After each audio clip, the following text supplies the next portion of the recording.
अस्सलामुअलैकुम रीडर्स, मैं मालाशा उम्मीद करती हूँ आप सब लोग खैरियत से होंगे। Welcome to dear Zara novels with a new episode of Dil Tera Deedar Mangta. And specially thanks to Mahanoor के जो अच्छे अच्छे से कमेंट्स करती हैं और जिनकी हैंड फ्री अक्सर ख़राब हो जाती है। आई प्रे फॉर यू कि आपकी हैंड फ्री ज़्यादा ख़राब ना हो। एंड मुझे ईबा ने बताया था कि उस लड़की ने मजाक में कहा था प्रमोशन का। मैंने कोई किसी पे गुस्सा नहीं किया था। जो बात मुझे बुरी लगी थी, मतलब जिससे मैं हर्ट हुई कि यार ये गलत बात है, मैंने अपनी मर्ज़ी से ऐड किया था जासिब कमाल को, बिकॉज़ मुझे ख़ुद रोना आ गया था। तो इस वजह से मैंने ख़ुद ऐड किया था और ये गलत बात थी। आप प्रमोशन की बात कर रहे थे, तो खैर लड़ाई झगड़े को माफ़ करो। एपिसोड को स्टार्ट करते हैं। दिल तेरा दीदार मांगता है, एपिसोड 16 बाय मालाशा। वो उसके सिरहाने बैठा उसकी बंद आँखों को देख रहा था। उसने उसकी बेहोशी का कोई फ़ायदा ना उठाया था। उसने उसके चेहरे को देखते अपनी नज़रें फेर ली थीं। मोहब्बत बंदगी है, इसमें तन की कुर्बत कहाँ होती है भला, कि जिसे छू लिया जाए उसे पूजा नहीं करते। वो कितनी ही देर उसे देखता रहा। उसकी आंखें बंद थीं, जबकि शायान एहतशाम सुमरों को उसकी खुली आंखों में गुस्सा और शर्म पसंद थी। शम्स साहब को वार्ड में दाखिल होता देख फुट खड़ा हुआ था। तुम्हें मैंने मना किया था ना, कहा था ना कि मेरे घर वालों से दूर रहो। क्यों नहीं समझते तुम? अपने साथ हमारी ज़िंदगियों को भी अज़ाब बना रहे हो। शम्स साहब गुस्से में बोले थे। क्यों दूर रहूं आपसे? आप मेरे चाचू साईं हैं, कोई भी मुझे आपसे दूर नहीं कर सकता। और बस बहुत रह लिया आपने हम सबसे दूर। अब बस हवेली चलें, वापस आएंगे। सॉरी, पढ़ने में मिस्टेक हो गई। आप हवेली वापस आएंगे, शायान ने उनके हाथों को थामते कहा था। किस मुंह से आऊँ? मेरे जैसे बेटे को कोई हक नहीं वापसी का। मैंने अपने बाप को रुसवा किया है। शम्स साहब बहुत गमज़दा थे। अगर रुसवा किया है तो अब मना भी लो दुरेद सुमरो, उनके बड़े भाई। मना भी लो दुरेद सुमरो, उनके बड़े भाई। हाँ, शम्स जब्बार सुमरो के लाड उठाने वाले भाई उनके सामने खड़े थे। अदा साईं आप? शम्स साहब बेख्तियार उनके गले लगे थे। क्यों छोटे शहजादे साईं, मैं नहीं आ सकता? उन्होंने कितने सालों बाद ये नाम लिया था और शम्स साहब ने कितने अरसे बाद अपना ये नाम सुना था। उनके गले लगे आंसू बहा रहे थे और वो आज बहुत खुश थे। कैसे हैं बाबा साईं? शम्स सुमरों के मिलने के बाद शायान भी अपने बाबा के गले लगा था। पता नहीं क्या हो रहा है आज आवाज़ को पढ़ा ही नहीं जा रहा नॉवेल। अभी मैं बाहर से थोड़ी देर पहले ही आई हूँ। एपिसोड मैंने भेज दी थी दीपक को, तो उन्होंने मुझे सेंड करके कहा था कि आप रिकॉर्ड जल्दी कर लें, फिर आपके कमेंट्स आ जाते हैं कि आज एपिसोड नहीं आए। तो एपिसोड तो भी रेगुलर हम कोशिश करते हैं देने की, और अगर कोई प्रॉब्लम हो जाती है इस वजह से एपिसोड नहीं आ पाते। खैर नॉवेल की तरफ वापस आते हैं। कहाँ मैं बातों में ले जाती हूँ आप लोगों को। बिल्कुल फिट। तुम सुनाओ, बिज़नेस कैसा जा रहा है? दुरेद सुमरो शम्स साहब को बैठने का इशारा करते खुद भी बैठते शायान से बातें करने लगे थे। सब बिल्कुल परफेक्ट जा रहा है अल्हम्दुलिल्लाह। अच्छा वैसे चाचू साईं, अब तो आप आएंगे ना? शायान ने शम्स साहब से पूछा था। कैसे नहीं आएगा, ये ज़रूर आएगा। दुरेद सुमरो शम्स सुमरो के बोलने से पहले ही बोल पड़े थे। शम्सा खातून भी वार्ड में दाखिल होती दुरेद सुमरो को देख हैरान हुई थी। अस्सलाम वालेकुम। शम्सा बेगम ने सर झुकाए सलाम किया था। वालेकुम अस्सलाम। भाभी साईं क्या हाल है आपके? दुरेद सुमरों की बात सुनकर शम्सा बेगम ने हैरान होते अपने शौहर को देखा था, जो कि बहुत खुश लग रहे थे। ये खुशी अमरिया की पैदाइश के बाद पहली बार उनके चेहरे पे आई थी। अल्हम्दुलिल्लाह, अल्लाह पाक का शुक्र है। भाभी बच्चे कैसे हैं? भाभी बच्चे कैसे हैं? उन्होंने अमरिया के बेड के साइड पे बैठते तकल्लुफ़ के अंदाज में पूछा था। बड़ा करम है अल्लाह साईं का, सब ठीक है। जमजम अभी फर्स्ट ईयर में है और यह एहतशाम तो आपके सामने है। बाकी रही बात आपकी भाभी की, तो आप हवेली जाकर खुद ही उनसे हाल अहवाल पूछ लेना। दुरेद सुमरो तफसील से कहते तकल्लुफ़ को काफ़ी हद तक कम कर चुके थे। अब सब मुस्कुराते हुए बातें कर रहे थे। मानो और अहमद भी शायान के ड्राइवर के साथ वहीं आ गए थे। बस अब सबको अमरिया के होश में आने का इंतज़ार था। मुझे मंजिलें न बख्शो, मुझे रास्ते न सौंपो, मेरे रास्तों बताओ, मेरा हम सफ़र कहाँ है? वो गाड़ी को एक रेस्टोरेंट के सामने रुकता, देख अपनी गाड़ी को ब्रेक लगाता। उनसे काफ़ी फासले पे खड़ा हुआ था। आसाम ने अपने साइड से निकलते सबिहा की साइड का दरवाज़ा खोलते अपना हाथ सबिहा की तरफ बढ़ाया था। माजरत। सबिहा माजरत करती खुद बाहर निकल आई थी। दावर का गुस्सा लावा बनकर उभरा था। खैर चलें। आसाम अपनी शर्मिंदगी को कम करने के लिए सबिहा से कहता खुद आगे बढ़ा था। उसके पीछे दाखिल हुई थी। वहाँ सारी खातून मेकअप किए, कुछ बालों को खुला छोड़े और कुछ बालों को बांधे हुए काफ़ी फैशनेबल लगी थी। लेकिन सबिहा को निकाब में देख सब उसे अजीब नज़रों से देख रही थी। कुछ लोग होते हैं ख़ुद को बहुत हाई स्टैंडर्ड समझते हैं और दूसरों को लो स्टैंडर्ड, ख़ास तौर पे जो निकाब करते हैं। तो कुछ लोग ये कहते हैं कि बस पेंडूसी आ गई। पेंडूसी नहीं होती, ख़ुद को जो चीज़ें छुपी हुई वो चीज़ होती है जो कीमती चीज़ें होती हैं। ठीक है, तो इसलिए मैंने इस चीज़ को ऐड किया ताकि जो लोगों की ख़ुद महसूस किया, मैंने ख़ुद एब्सॉर्ब किया कि लोग कैसा, जब कोई हिजाब वाली लड़की आए, इवन मैं ख़ुद हिजाब करती हूँ, तो लोगों की जो नज़र होती है देखने की कि पेंडू से टाइप के लोगों की ये बातें होती हैं, कुछ सुनने को भी बहुत सी लोगों को मिलती हैं। तो माजरत अगर किसी को मेरी कोई ये बात बुरी लगी हो तो जो मैं बीच में बोलती हूँ, तो काइंडली बता दीजिएगा। मैं बीच में बोलूँगी नहीं आइंदा से किसी एपिसोड में, जस्ट एपिसोड रीड किया करूँगी। आओ तुम्हें अपने दोस्तों से इंट्रोड्यूस करवाऊँ। आसाम कहता है ज़बरदस्ती उसका हाथ थामे दोस्तों की तरफ लाया था। सबिहा को अपना हाथ गंदा होता महसूस हो रहा था। उसकी हर मुमकिन कोशिश थी कि वो शख्स उसका हाथ छोड़ दे। दावर भी उनके पीछे रेस्टोरेंट में दाखिल हुआ था। सॉरी सर, आज कैजुअल कस्टमर नहीं आ सकते बिकॉज आज एक पार्टी अरेंज्ड है। वेटर ने उसे देखते रुकना चाहा था। ये लो और अपना मुंह बंद रखो।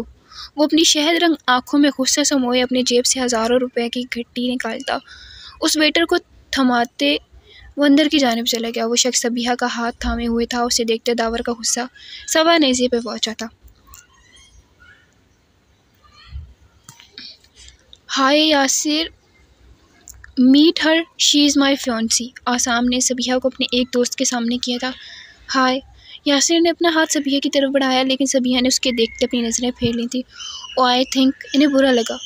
खैर, वो शख्स कहते आगे की जानिब चला गया। आसाम सबिहा के हाथ पे गिरफ्त को सख्त कर गया। सबिहा को अपना हाथ टूटता हुआ महसूस हुआ था और ये मंजर दावर सुमरों की आंखों से छुपा न रहा था। वो अपने कदमों का रुख सबिहा की जानिब कर गया ताकि वो उसे बता सके कि वो यहाँ उसे बचाने के लिए है।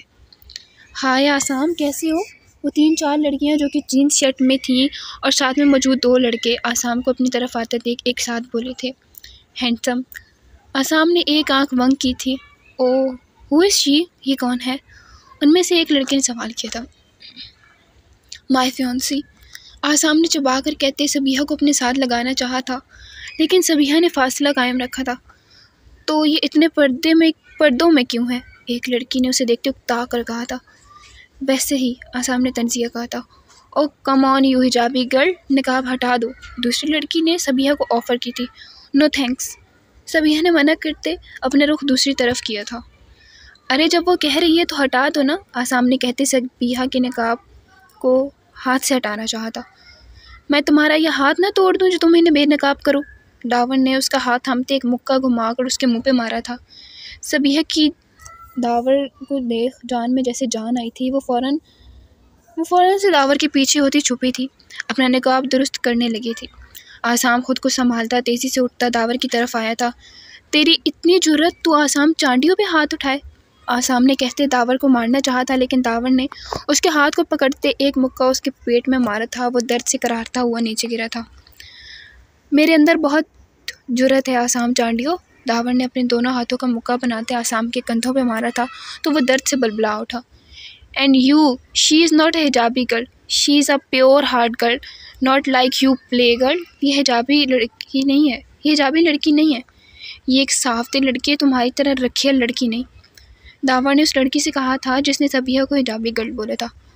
और तुम? अब उसका रुख दूसरी लड़की की तरफ था जिसने निकाब पे तंज किया था। डू यू नो कि कीमती चीज़ें हमेशा छुपी हुई रहती हैं और 2 टके की चीज़ें रास्ते में बिछी हुई होती हैं।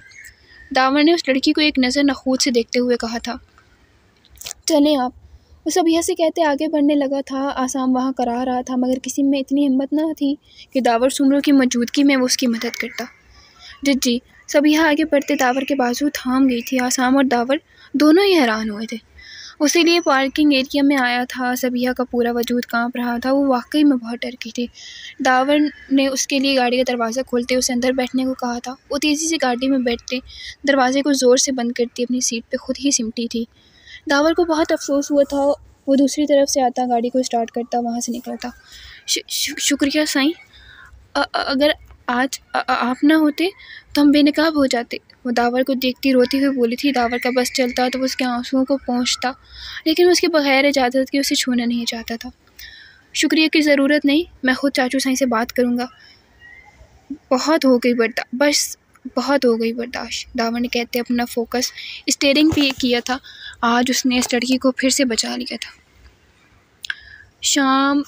शाम को आर्यन वापस आया तो रिमशा को कमरे में ना पाकर बेचैन हो गया। वो नीचे गया तो उसे रिमशा की झलक किचन में दिखाई दी थी। वो मुस्कुराता हुआ किचन में गया। शपाट्री क्या कर रही हैं? वो किचन शेल्फ से टेक लगाते हुए बोला था। साईं आप कब आए? वो अचानक उसे वहाँ देखकर घबरा गई थी। अभी आया हूँ। तुम क्या कर रही हो? किचन में वो गौर से उसे देखता बोला, जो गुलाबी शॉर्ट फ्रॉक पहनने, गुलाबी लिपस्टिक, गले में दुपट्टा लिए खड़ी थी। साईं भूख लगी थी तो यहाँ आ गई। वो मासूम सा मुंह बनाकर बोली। अचानक उसके जहन में चमक को था। साईं। वो उसके पास जाते उसकी शर्ट के बटन पर उंगली फेरती हुई बोली थी। जी साईं की जान, उसे अपने हिसार में लेता बोला। आप मुझसे कितना प्यार करते हैं? आर्यन को इसके अचानक सवाल पूछने की समझ न आई थी।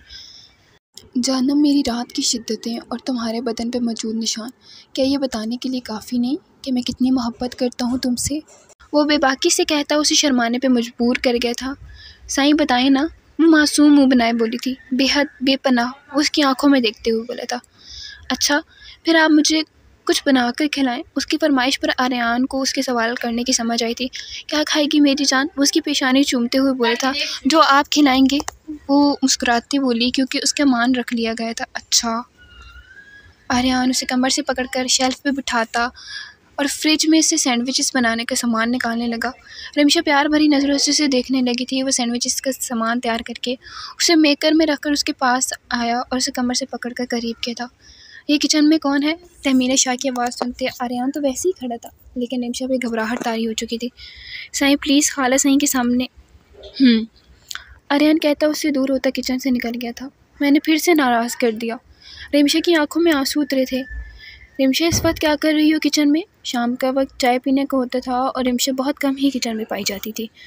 वो खाला सही, मैं सैंडविचेस बना रही थी, उसने कहते मेकर की तरफ देखा था। सैंडविचेस बनने की खुशबू सूंघते उसने मेकर को बंद करते, सैंडविचेस को प्लेट में निकालते अपने कदमों को बाहर की जाने बढ़ाया था। आर्यन की फ़िक्र ना करो रिमशा, वो छोटी छोटी बातों पे नाराज़ हो जाता है, लेकिन मुझे मेरी बच्ची पर पूरा भरोसा है। तहमीना शाह फ्रिज की तरफ बढ़ती अपना रुख मोड़े रिमशा से बोली थी। वो भी अपने सर को इस्बात में लाती किचन से निकल गई थी। आयत है एक, उसका तर्जुमा रीड करती हूँ। और जब तुम्हें लगता है ना कि अब सब ख़त्म हो गया है, उसी वक्त तुम्हारी दुआ पे कुन कह दिया जाता है। गाड़ी में बहुत धीमी आवाज़ में ये आयत सुनते सबिया की आंखों से एक बार आंसू फिर लड़क आए थे। वाकई में उसे लगा था अब सब ख़त्म हो जाएगा, वो बेनकाब हो जाएगी, लेकिन उसके रब ने उसका पर्दा रखा था, उसे बचा लिया था। मत रोएं, मुझे अपनी सांसें बंद होती महसूस हो रही हैं। वो गाड़ी को ड्राइव करता हुआ बोल रहा था। हर चीज़ हमें मिलने के लिए नहीं होती, कुछ चीज़ें खूबसूरत, धोखा और बदतरीन शर होती हैं। इसलिए किसी चीज़ के नाम मिलने पे अल्लाह करीम से गुमान नहीं होना चाहिए। बेशक ये बात सच है कि कुछ चीज़ें आपकी नसीब में नहीं होती और हम उसके लिए रो रहे होते कि काश ये मिल जाते, काश ये ना होता, काश वो ना होता, काश ये लफ्ज़ को अपनी ज़िंदगी से निकालते हैं आप लोग काइंडली। अल्लाह पाक ने आपकी तकदीर, आपकी किस्मत बहुत बहुत बेहतरीन लिखी है। जब वो हमसे 70 माह जितना प्यार करते तो वो हमारे साथ बुरा कैसे कर सकते हैं। ये अल्फाज सुनते सबिया ने बेख्तियार आसाम चांडियों के बारे में सोचा था। वो शख्स वाकई में उसके काबिल नहीं था। कितनी देर लगेगी हवेली पहुंचने में? सबिया ने दावर से पूछा था, जो उसकी भारी सी आवाज़ सुनता अफसोस से झटक चुका था। बस थोड़ी देर में, और आपको कोई ज़रूरत नहीं है किसी को सफाई देने की, मैं हूँ ना, सब कुछ देख लूँगा। दावर ने एक नज़र मुस्कुराते उसे देखा था। सबिया ने अपनी नज़रें फेर ली थी। वो उस शख्स से बहुत शर्मिंदा थी हर बात पे। पंचायत शुरू की जाए। पंचायत के बड़े सरदार तबरेज़ शाह को डेरे में दाखिल होता देख बोले थे। तबरेज़, इब्तिसाम, सुमरा और बाकी सरदारों से मिलता आर्यन के साथ बैठा था। दावर साईं कहाँ हैं? इब्तिसाम साईं, एक आदमी ने इब्तिसाम से पूछा था। दावर शहर गया है किसी काम से, लेकिन आप बेफिक्र रहें, मेरे पास हर चीज़ का सबूत है। इब्तिसाम ने काफ़ी ठंडे लहजे में कहते हुए भी ज़मीम जतोई को आग लगाती थी। उसके लोग उससे बदगुमान हो चुके थे, उसका मेयार गिर गया था। वो चाहता था कि वो सब बर्बाद कर दे, लेकिन आर्यान की मौजूदगी में वो सिर्फ खामोश रह सकता था। आर्यान की सवालिया नज़रों को अपनी तरफ उठा देख वो अपने चेहरे पर ज़बरदस्ती मुस्कुराहट सजाकर उसकी तरफ देखने लगा था। आर्यान ने एक आईब्रो ऊपर करते उसे उस अंदाज से देखा था कि वो शर्मिंदा होते सर झुका गया था। आर्यान तल्खी से हंसता अपनी नज़रें एलईडी की तरफ मरकूज़ कर गया, जहाँ अब ज़मीम जतोई की सच्चाई बयान की जानी थी। जारी है, इंशाल्लाह मुलाकात होगी आप लोगों के साथ नेक्स्ट एपिसोड में, एपिसोड नंबर 17। और काइंडली अच्छा सा रिस्पॉन्स देकर प्यारे से कमेंट्स किया करें मेरे प्यारे से रीडर्स। मुझे बहुत बहुत अच्छा लगता है आप लोगों के कमेंट्स पढ़ के, और मेरा दिल करता है मैं बहुत अच्छा लिखूं। मैं बहुत ज़्यादा रोमांटिक नहीं लिखती, बहुत ज़्यादा लिख भी नहीं पाती, मुझे अजीब सा लगता है। और एक कुछ जो सीन होते हैं अगर हो जाते हैं तो वो समझ लिया करिए कि मैं पता नहीं कैसे लिख देती हूँ। इतनी ज़्यादा रोमांटिक मुझसे नहीं लिखा जाता। हाँ, रोमांटिक लिखती हूँ, थोड़ा सा रोमांटिक लिखा जाता है, ठीक है। तो ऐसा लिखती हूँ, अब पता नहीं कैसे लिखती हूँ, खुद नहीं पता कैसे लिखती हूँ, लेकिन अगर आप लोगों को पसंद आ जाता है तो उसका मतलब अच्छा ही लिखती हूँ। काइंडली दुआओं में याद रखिएगा। इंशाल्लाह न्यू एपिसोड में मुलाकात होगी। अल्लाह हाफिज़।